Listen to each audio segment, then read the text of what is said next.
ഗണഹാകാലം അഞ്ചാം ബുധൻ. ഒന്നാം വായന. പൗലോസ്ലീഹ ഗലാത്യയിലെ സഭയ്ക്ക് എഴുതിയ ലേഖനം, മൂന്നാം അധ്യായം, 7 മുതൽ 14 വരെയുള്ള വാക്യങ്ങൾ. അതിനാൽ വിശ്വാസമുള്ളവരാണ് അബ്രാഹത്തിന്റെ മക്കൾ എന്ന് നിങ്ങൾ മനസ്സിലാക്കണം. വിജാതിയരെ വിശ്വാസം വഴി ദൈവം നീതീകരിക്കുമെന്ന് മുൻകൂട്ടി കണ്ടുകൊണ്ട് വിശുദ്ധ ഗ്രന്ഥം നിന്നിൽ ജനതകളെല്ലാം അനുഗ്രഹീതമാകും എന്ന സദ്വാർത്ത നേരത്തെ തന്നെ അബ്രാഹത്തെ അറിയിച്ചിട്ടുണ്ട്. ആകയാൽ വിശ്വാസമുള്ളവർ വിശ്വാസിയായ അബ്രാഹത്തോടൊത്ത് അനുഗ്രഹം പ്രാപിക്കുന്നു. നിയമാനുഷ്ഠാനത്തിൽ ആശ്രയമർപ്പിക്കുന്ന എല്ലാവരും ശാപത്തിന് വിധേയരാണ്. എന്തെന്നാൽ ഇപ്രകാരം എഴുതപ്പെട്ടിരിക്കുന്നു: നിയമഗ്രന്ഥത്തിൽ എഴുതപ്പെട്ടിരിക്കുന്നതെല്ലാം അനുസരിക്കാതെയും പ്രവർത്തിക്കാതെയും ഇരിക്കുന്നവർ ശപിക്കപ്പെട്ടവനാണ്. ഒരുവനും ദൈവസന്നിധിയിൽ നിയമം വഴി നീതീകരിക്കപ്പെടുന്നില്ല എന്ന് വ്യക്തമാണ്. എന്തെന്നാൽ നീതിമാൻ വിശ്വാസം വഴിയാണ് ജീവിക്കുക. നിയമത്തിന്റെ അടിസ്ഥാനം വിശ്വാസമല്ല, എന്തെന്നാൽ അവ അനുഷ്ഠിക്കുന്നവൻ അവ വഴി ജീവിക്കും. ക്രിസ്തു നമ്മെ പ്രതി ശപിക്കപ്പെട്ടവനായി തീർന്നുകൊണ്ട് നിയമത്തിന്റെ ശാപത്തിൽ നിന്ന് നമ്മെ രക്ഷിച്ചു.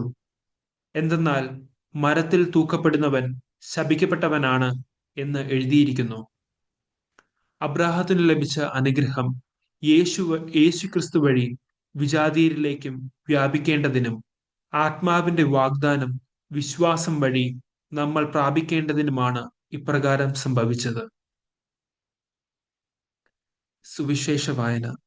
വിശുദ്ധ യോഹന്നാൻ എഴുതിയ സുവിശേഷം 5-ാം അധ്യായം 1 മുതൽ 18 വരെയുള്ള വാക്യങ്ങൾ. ഇതിനുശേഷം യഹൂദരുടെ ഒരു തിരുനാളിന് യേശു ജെറുസലേമിലേക്ക് പോയി. ജെറുസലേമിൽ അജകവാടത്തിനടുത്ത് ഹെബ്രായ ഭാഷയിൽ ബേത്സെദ എന്ന് വിളിക്കപ്പെടുന്ന ഒരു കുളമുണ്ടായിരുന്നു. അതിന് 5 മണ്ഡപങ്ങളും. അവിടെ കുരുടരും മുടന്തരും തളർവാദക്കാരുമായ അനേകം രോഗികൾ കിടന്നിരുന്നു. 38 വർഷമായി രോഗിയായിരുന്ന ഒരുവൻ അവിടെ ഉണ്ടായിരുന്നു. അവൻ അവിടെ കിടക്കുന്നത് യേശു കണ്ടു. അവൻ വളരെ നാളായി കിടപ്പിലാണെന്ന് അറിഞ്ഞ് യേശു ചോദിച്ചു, സുഖം പ്രാപിക്കാൻ നിനക്ക് ആഗ്രഹമുണ്ടോ? അവൻ പറഞ്ഞു, കർത്താവേ, വെള്ളമിളകുമ്പോൾ എന്നെ കുളത്തിലേക്ക് ഇറക്കുവാൻ ആരുമില്ല. ഞാൻ എത്തുമ്പോഴേക്കും മറ്റൊരുവൻ വെള്ളത്തിൽ ഇറങ്ങിക്കഴിഞ്ഞിരിക്കും. യേശു അവനോട് പറഞ്ഞു, എഴുന്നേറ്റ് കിടക്കയെടുത്ത് നടക്കുക. അവൻ തക്ഷണം സുഖം പ്രാപിച്ച് കിടക്കയെടുത്ത് നടന്നു. അന്ന് സാബത്തായിരുന്നു. അതിനാൽ സുഖം പ്രാപിച്ച ആ മനുഷ്യനോട് യഹൂദർ പറഞ്ഞു, ഇന്ന് സാബത്താകിയാൽ കിടക്ക ചുമക്കുന്നത് നിഷിദ്ധമാണ്. അവൻ മറുപടി പറഞ്ഞു, എന്നെ സുഖപ്പെടുത്തിയവൻ നിന്റെ കിടക്കയെടുത്ത് നടക്കുക എന്ന് എന്നോട് പറഞ്ഞു. അപ്പോൾ അവർ ചോദിച്ചു, കിടക്കയെടുത്ത് നടക്കുക എന്ന് നിന്നോട് പറഞ്ഞവൻ ആരാണ്? അവിടെ ഉണ്ടായിരുന്ന ജനക്കൂട്ടത്തിൽ യേശു മറഞ്ഞു കഴിഞ്ഞിരുന്നതിനാൽ അവൻ ആരാണെന്ന് സുഖം പ്രാപിച്ചവൻ അറിഞ്ഞിരുന്നില്ല.